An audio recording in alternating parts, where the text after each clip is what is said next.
Maglalaro tayo nga ng Roblox server. So, today is Roblox server.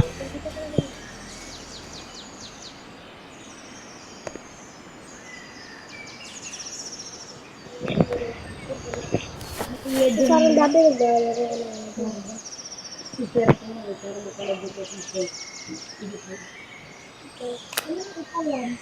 ito ang entertain pan. Ano?